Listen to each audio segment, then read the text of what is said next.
에베소서 4장 25절에서 28절입니다. 한 목소리로 읽겠습니다. 시작. 그런즉 거짓을 버리고 각각 그 이웃과 더불어 참된 것을 말하라. 이는 우리가 서로 지체가 됨이라.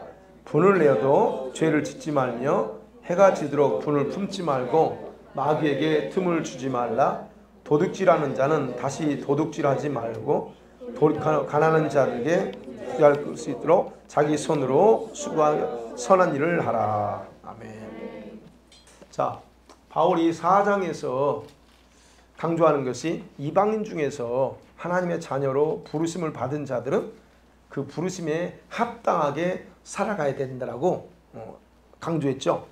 그 부르심 중에 하나가 뭡니까? 성령께서 하나되게 하신 것을 힘써 지켜나가라 하는 것이었습니다. 하나됨을, 연합을 지켜나가라 그랬죠. 그러면 하나됨의 이 연합을 지켜나갈 수 있는 방법이 뭘까? 자동적으로 지켜지는 게 아니라고 했어요. 그죠? 그래서 힘써 지키라고 그랬잖아요. 그래서 지키는 일의 시제는 뭐라고 했어요? 능동태라고 했어요. 수동태가 아닙니다. 능동태예요. 그래서 계속적으로 노력해야만 가능하다는 것을 가르쳐주는 표현입니다.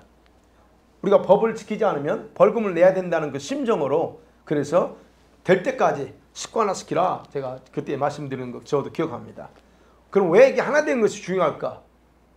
가정에서 부부간에도 하나 되는 게 중요하고 교회 안에서 성도들끼리도 하나 되는 게 중요하죠. 왜 그럴까 하는 거예요.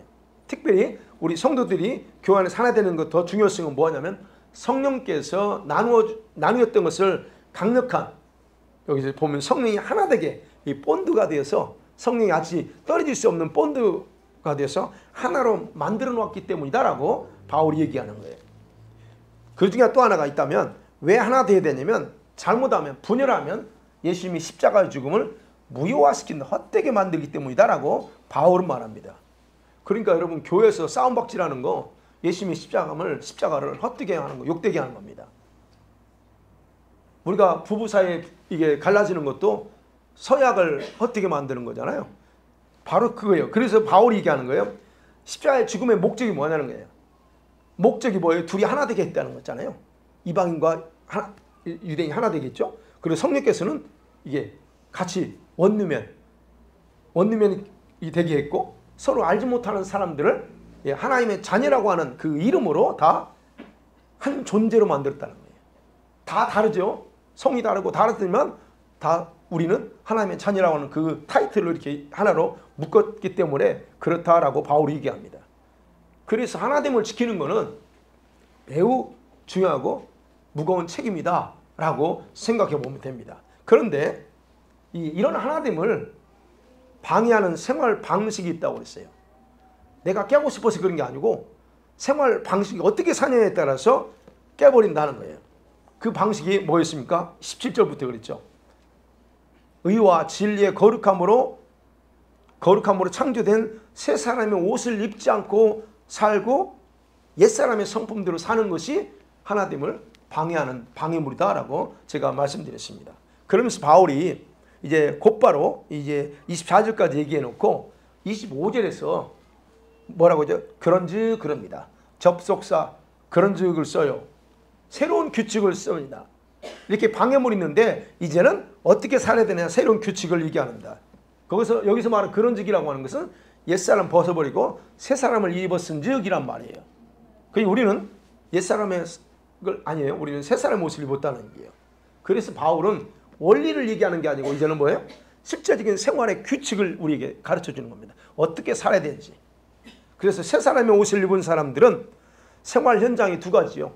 우리 삶의 현장이 그리스도 안에서 형제 자매들 우리 같은 공동체 안에서의 이런 어떤 규칙이 있고 그 다음에 생활 주변에서 여러분 가정과 여러분 그 삶의 주변이 바로 이런 거기에서 사는 방법을 우리에게 가지고 있습니다. 그다음 첫 번째로 오늘 바울이 25절에서 말합니다. 그 중에 굉장히 중요한 부분입니다. 바울이 왜 이걸부터 말했을까? 그런즉 거짓을 버리래요. 너희 속에 있는 거짓을 버리라. 그리고 각각 자기 이웃에게 자기 형제들에게 진리만 말하라 그럽니다. 진실만 말하래요. 여기서 말하는 거짓은요.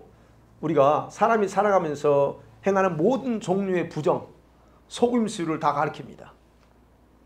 거짓은 옛사람의 특징 중에 하나예요. 우리가 과거에 수시로 거짓말했잖아요. 수시로 속이고 이런 것이 옛사람의 속성이고 그게 바로 사단의 특징 중에 하나예요. 사단의 별명이 뭡니까?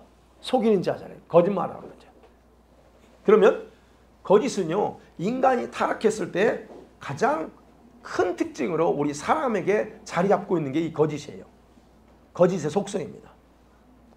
내가 거짓말하고 싶어서가 아니고 그 속성이 나한테 자동적으로 있어요. 그래서 사람마다 거짓은 다 습관화되어 있어요.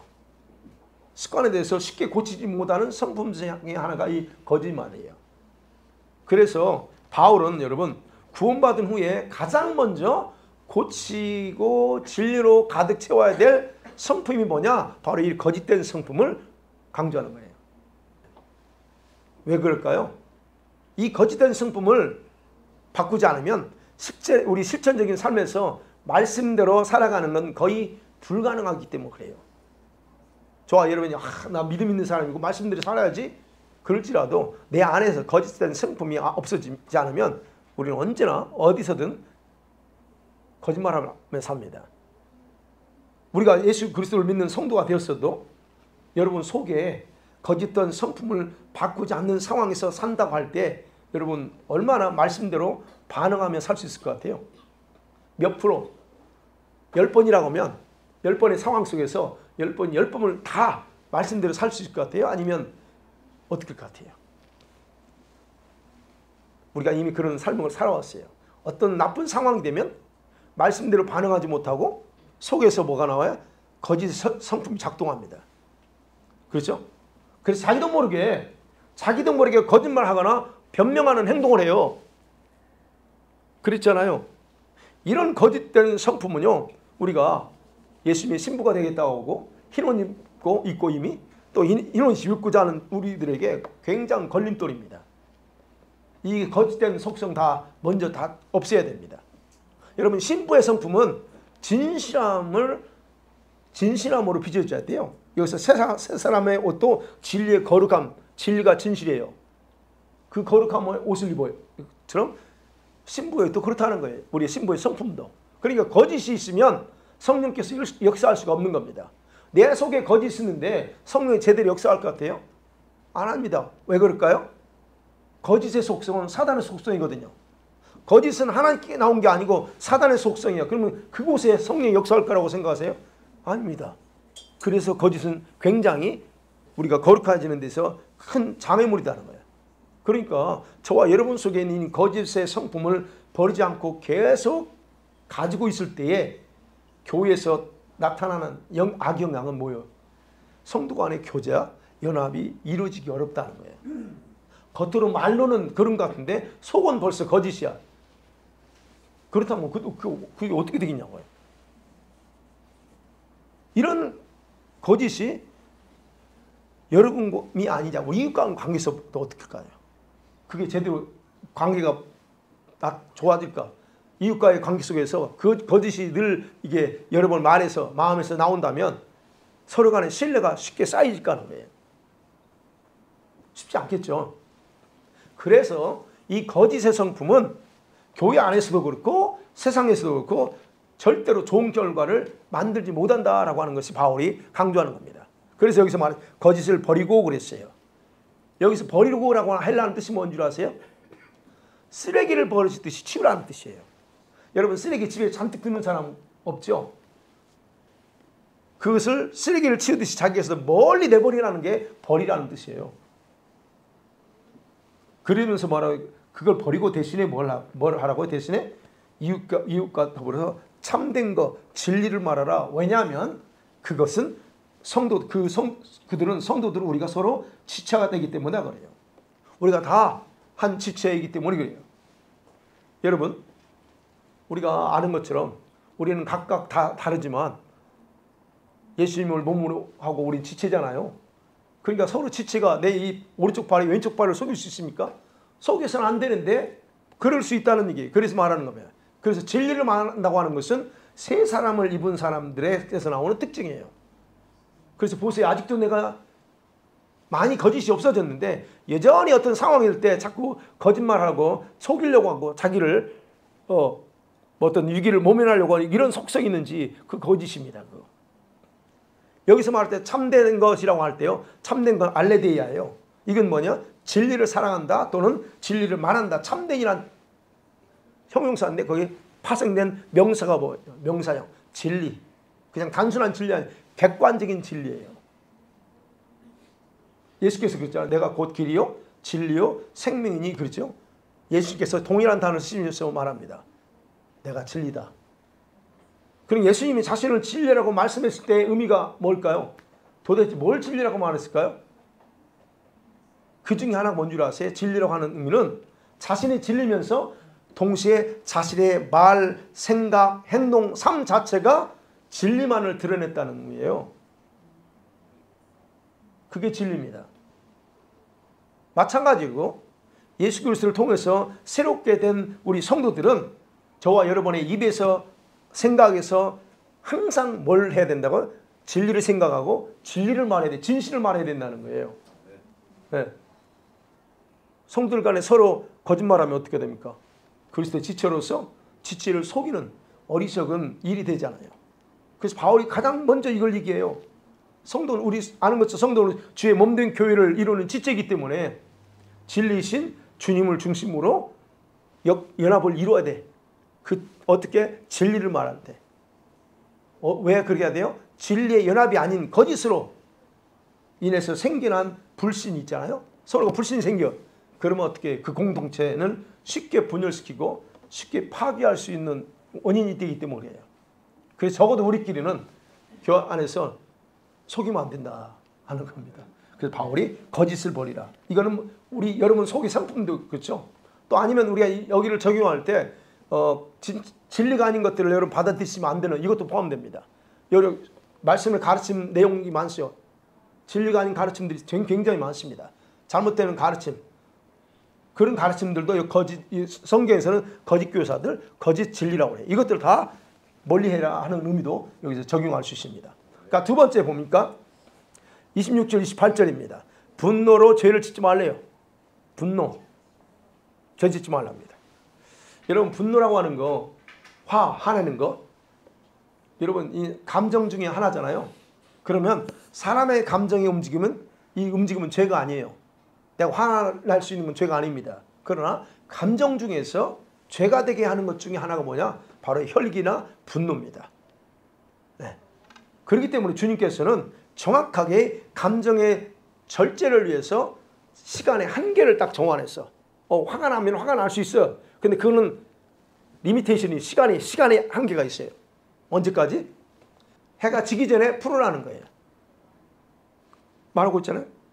해가 지도록 분노를 품지 말라. 여러분 우리 인간의 분노는 하나님께서 주신 성품 중에 하나입니다. 이거는 부정할 수 없는 거예요. 하나님 주신 성품이에요. 그럼 원래 분노의 기원은 어디서 왔을까요? 하나님께서 주신 건데 하나님의 무슨 성품에서요? 하나님의 공의의 성품에서 온 거예요. 공의가 뭡니까? 무엇이 옳고 무엇이 나쁜가를 판단할 수 있는 기능이 공의예요.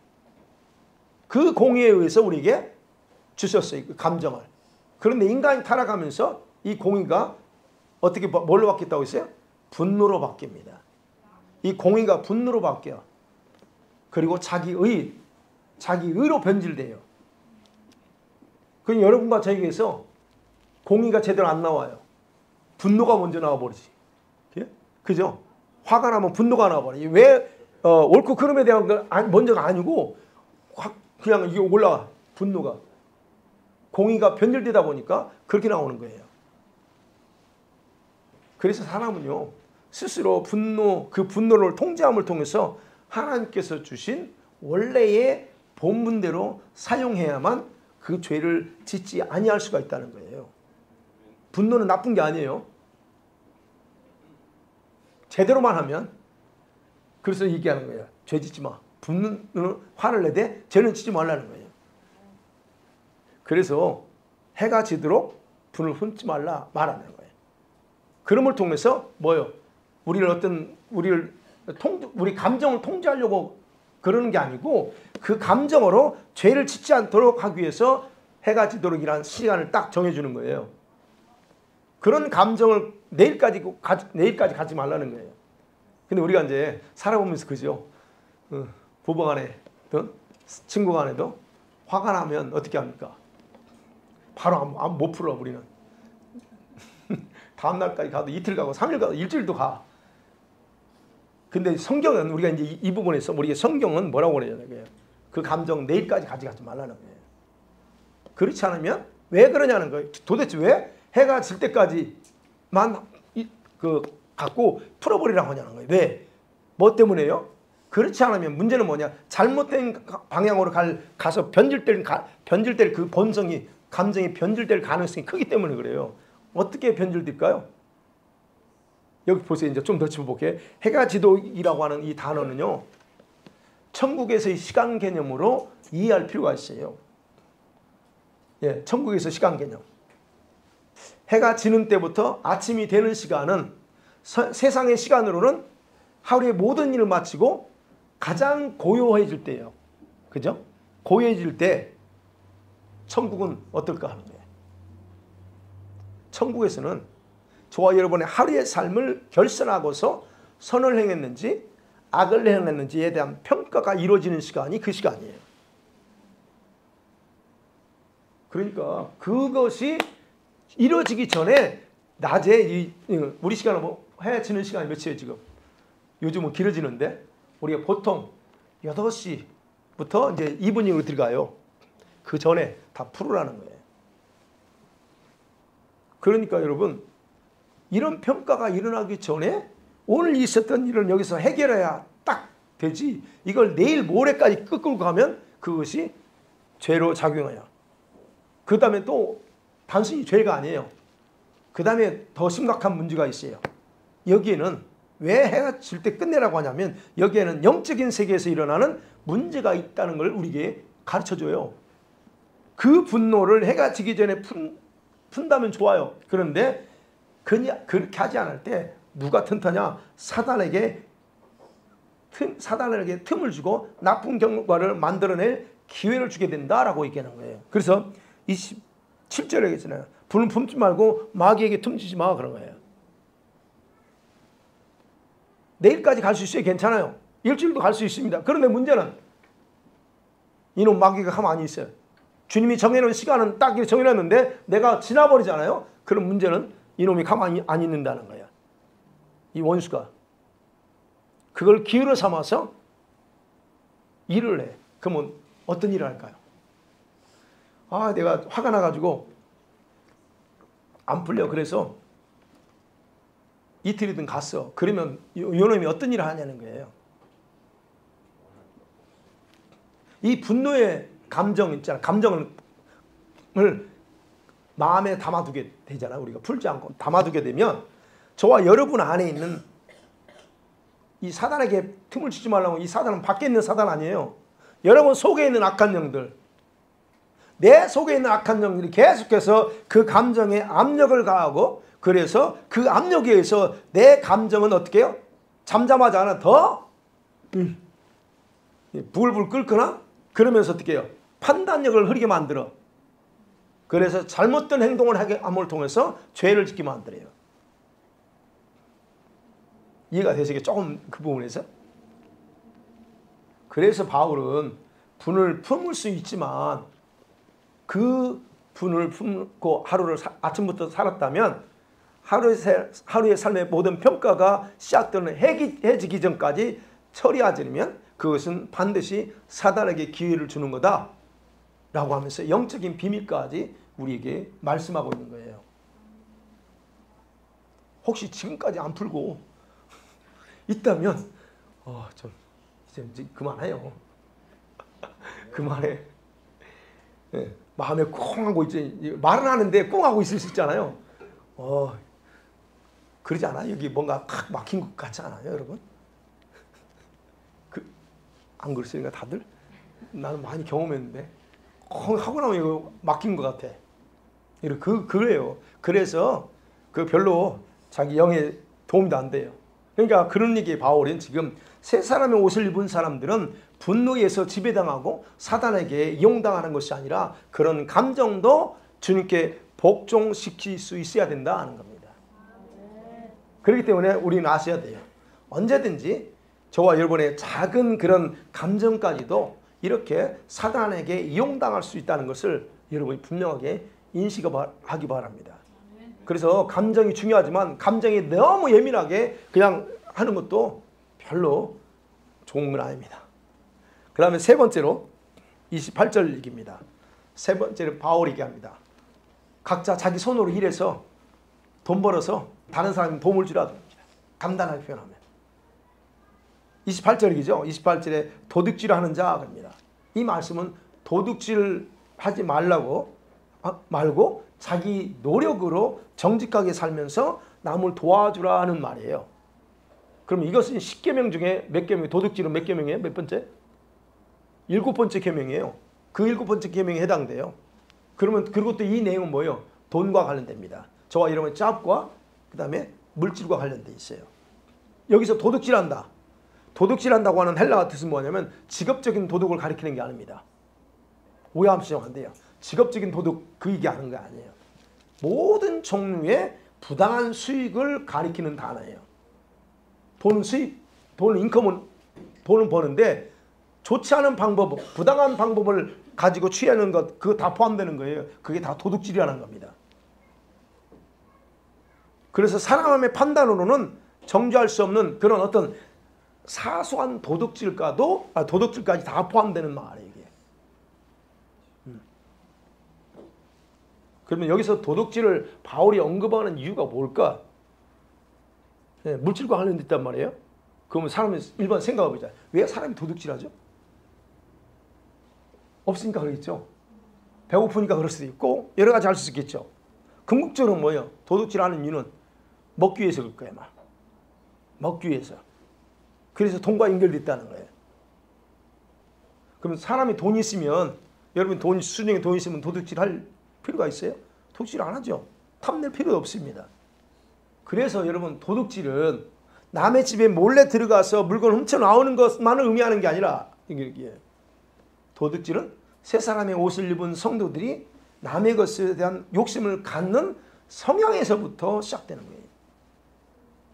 다른 사람이 가지고 있는 것에 대한 그 어떤 부러움 또는 그걸 소유하고자 하는 어떤 그런 욕심에서부터 도둑질의 그런 시작은 거기 나오는 거예요.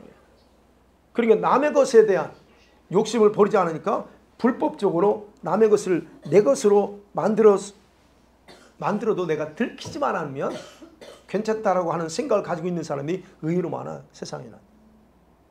그러니까 그냥 아무 적이 없이 도둑질하는 거죠. 그러니까 여러분 이것은 우리 마음과 생각에서 행하는 도둑질이에요. 생각에서부터. 그래서 자신에게 도둑질의 한국말로 도둑놈인데 그러면 좀 그렇고 그래서 도둑질의 성품이 있는가 살펴봐야 돼요. 나에게. 예를 들면 그거요. 우리들이 과거에 많이 해봤을, 아니 많이는 아니고 그래도 했을 그런 일들이 이것도 다 도둑질이에요. 직장에서 말도 없이 비품을 가져오는 거. 내 거 아닌데 가져오는 거 다 도둑질입니다. 그 회개하셔야 됩니다. 도둑질했어요. 경비를 부풀리거나 일한 시간을 부풀리고 하는 거 해서 돈을 더 하는 것도 다 도둑질입니다. 반대로 누군가가 행한 일에 대한 충분한 보상을 해주지 않는 것도 도둑질이에요. 그 사람 걸 내가 훔치는 거예요. 제대로 수입을 신고하지 않는 우리 여기 캐나다 인컴 텍스죠. 수입을 제대로 하지 않는 것도 그래서 세금을 안 내는 것도 도둑질이에요.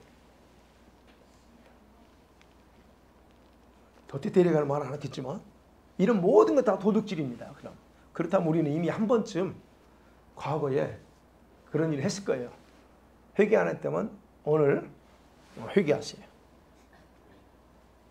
바울은 바로 이런 모든 도둑질의 그런 성품을 버리고 자기 손으로 정당하게 일하면서 살아갈 것을 우리에게 말하고 있는 거예요. 그리고 자기 손으로 일해서 번 돈으로 가난한 사람들에게 나눠주는 삶을 살라라고 얘기합니다. 여기서 그 다음에 여기 중요한 포인트예요. 요즘은 자기 것을 다른 사람에게 나눠주기보다 자기 손에 움켜잡고 흘려보내지 않는 신앙인들이 참 많습니다. 그것에 대해서 뭐라고 탓할 수는 없어요. 자기가 열심히 사업하고 열심히 일해서 번 돈인데 그걸 뭐 누구 나눠주라 그걸 말할 수는 없어요. 그러나 바울이 지금 우리 세 사람의 옷을 입은 사람들에 있어서 중요한 건 그거예요. 아니 흘러 안 보내. 흘려보내지 않는 이유가 뭘까? 손해본다고 생각해요. 내가 땀을 흘리면 했는데 흘려보내면 손해보는 거야. 그리고 또 다른 사람은 그렇게 하는데 나만 그렇게 하면 내가 어리석어 보여. 이러기 때문에 사람들은 사실 알면서도 안 할 수도 있습니다. 그런데 분명한 것은 그게 좋고 나쁨을 떠나서 이런 생활 방식은 세상의 방식이지 하나님 방식은 아니라는 거예요. 오히려 성경은 다른 사람에게 구제하는 것이 큰 축복이고 나눠주고 베풀어주는 게 축복이래요. 그리고 그것을 잠언서에 보면 하나님께 구워주는 행위라고 정확하게 기록하고 있습니다. 나눠주는 거예요. 그게 하나님 방식이에요. 그럼 바울이 도둑질을 하지 말라고 하는 거 보면 에베소 교회에 아마 그런 사람이 있었던 거겠죠. 그러니까 분명히 있었으니까 그런 거 하는 거예요. 그럼 바울은 이렇게 도둑질 하지 말라고 권면과 함께 더 적극적으로 일하면서 가난한 사람, 가난한 내 이웃 타인들을 도우라고 얘기해요. 이 말씀은요, 저와 여러분이 일을 해야 되는 분명한 목적이 무언가를 여기서 우리에게 알려주는 중요한 말씀이에요. 우리 크리스찬들이 왜 일해야 되냐? 중요한 목적이 여기 나옵니다. 우리들은 먹고 살기 위해서 일을 해야 됩니다. 만일에 오직 그것에만 목적을 둔다. 그러면 우리가 뭔가 잘못하고 있다는 거예요. 그게 바울은 근데 그게 아니라는 거예요. 오직 먹고 살기 위해서 나만 잘 살기 위해서 내가 집 사기 위해서 이거는 뭔가 잘못하고 있다는 거예요. 일을 해서 돈을 벌어야 되는 목적은 자신만을 위한 재산 확보가 아니고 주변에 가난한 이웃들을 돕고자 하는 것이 포함되어 있다는 거예요. 그게 지금 바울이 28절이 그거예요. 너가 도둑질하지 말고 네가 네 손으로 먹고 살아 이렇게 말하지 않고 그래서 네가 이래서 가난한 사람 내 주변에 가난한 사람 도우래요. 그러니까 여러분 오늘날 우리가 생각하면 그래요. 이게 우리 크리스찬들이 삶의 그 일하는 그 목적이어야 되는데 이게 뭐 쉽지는 않을 거예요. 이 재정관에 대해서 여러분과 정확한 서 있지 않으면 내가 벌어서 내 거야. 내가 11조하고 뭐 이런저런 헌금하고 그러니까 나머지는 뭐 내가 어떻게 써든 상관없어라고 대부분 살겠지만 그러나 조금 더 여러분이 조금 더 재물에 대해서 정확한 이해를 한다면 오늘 바울이 말하는 것처럼 그 이상을 하셔야 됩니다. 나누고 섬겨야 됩니다. 자, 오늘날 우리가 살고 있는 이 시대가 지금 점점 경제가 어려워집니다.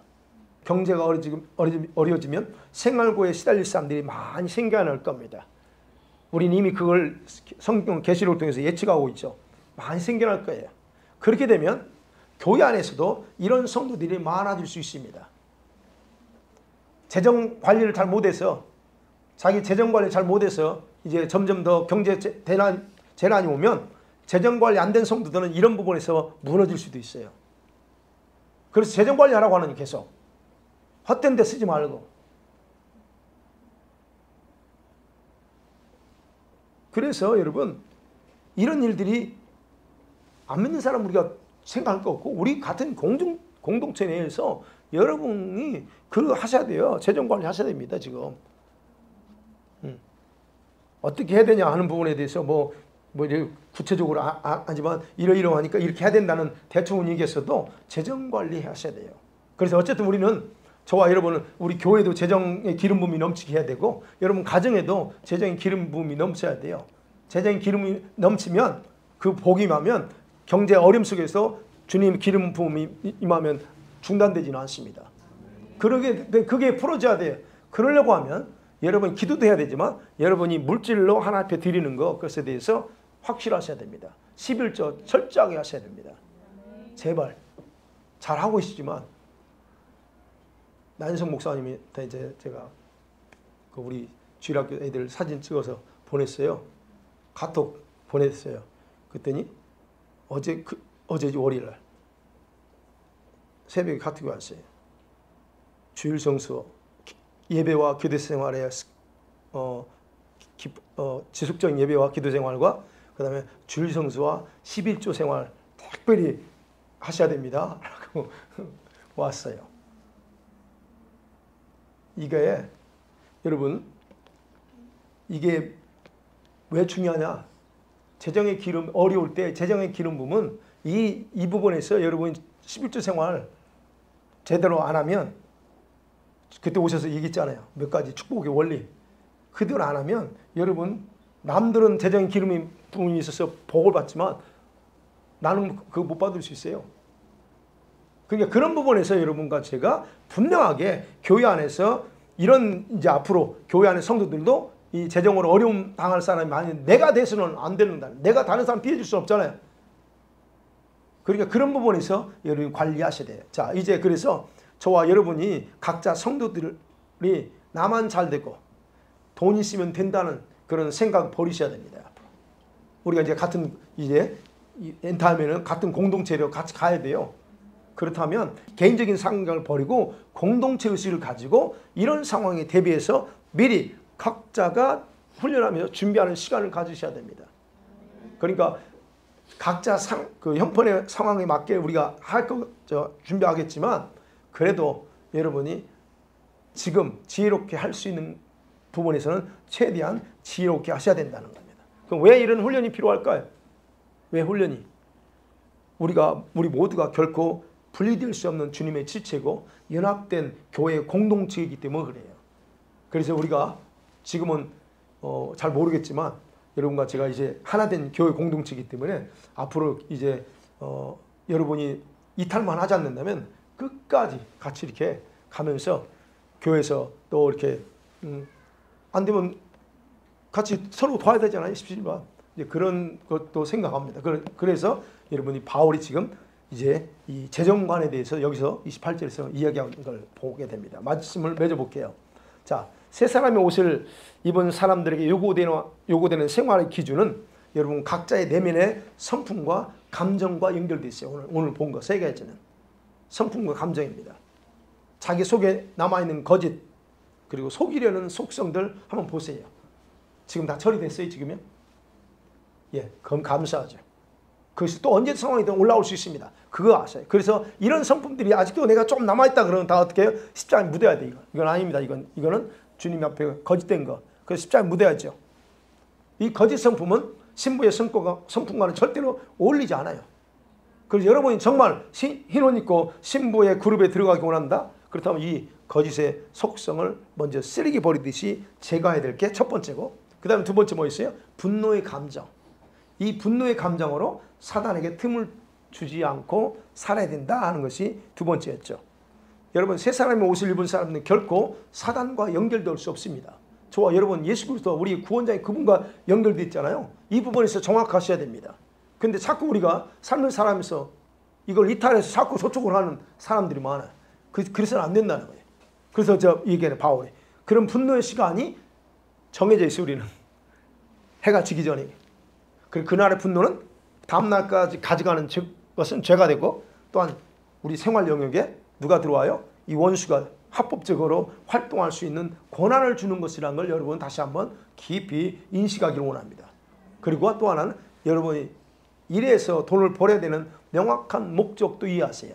먹고 사는 거 당연합니다. 그러나 그것만이 아니에요. 우리는 다른 사람을 더 생각해야 된다. 그래서 여러분 주님께서 여러분에게 다른 사람보다 돈을 많이 버는 수단을 줬거나 재정의 기름 부음이 부어졌다. 진짜 감사하고 축복입니다.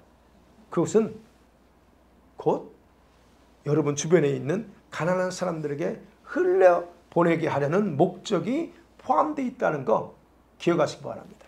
이건 절대로 손해보는 게 아니에요. 손해보는 게 아니라 하나님의 말씀대로 사는 삶이고 그게 하나님께 빌려주는 삶이다. 이 교회 갔어요. 그래서 하나님의 은혜로 우리가 감사하게도 저와 여러분이 하나님의 은혜로 새 사람의 옷을 입었어요. 여기 좀 오는 거 새 사람의 옷도 입었고 흰 옷도 입었어. 우리는 적어도 이런 흰 옷을 입은 저와 여러분이 이 교회 공동체의 완전한 연합을 이루어서 예수 그리스도의 완전한 그런 상태까지 이렇게 성장하는 축복이 있기를 주의 이름으로 간절히 축원합니다. 아멘. 예.